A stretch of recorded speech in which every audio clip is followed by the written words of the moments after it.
2 Samuel 4. And when Saul's son heard that Abner was dead in Hebron, his hands were feeble, and all the Israelites were troubled.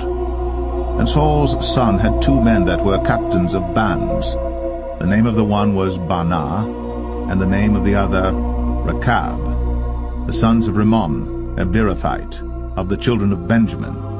For Beeroth also was reckoned to Benjamin. And the Beerothites fled to Gittaim, and were sojourners there until this day. And Jonathan, Saul's son, had a son that was lame of his feet. He was 5 years old when the tidings came of Saul and Jonathan out of Jezreel. And his nurse took him up and fled. And it came to pass, as she made haste to flee, that he fell and became lame. And his name was Mephibosheth. And the sons of Rimmon the Beerothite, Rechab and Baanah, went and came about the heat of the day to the house of Ishbosheth, who lay on a bed at noon. And they came thither into the midst of the house, as though they would have fetched wheat. And they smote him under the 5th rib. And Rechab and Baanah his brother escaped. For when they came into the house, he lay on his bed in his bedchamber.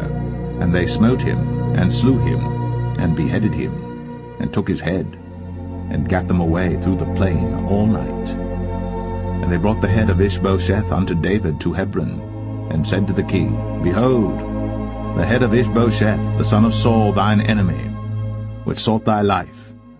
And the Lord hath avenged my lord the king this day of Saul, and of his seed.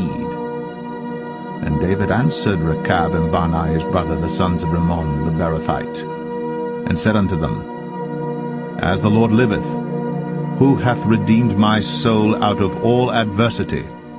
When one told me, saying, Behold, Saul is dead, thinking to have brought good tidings, I took hold of him, and slew him in Ziklag, who thought that I would have given him a reward for his tidings.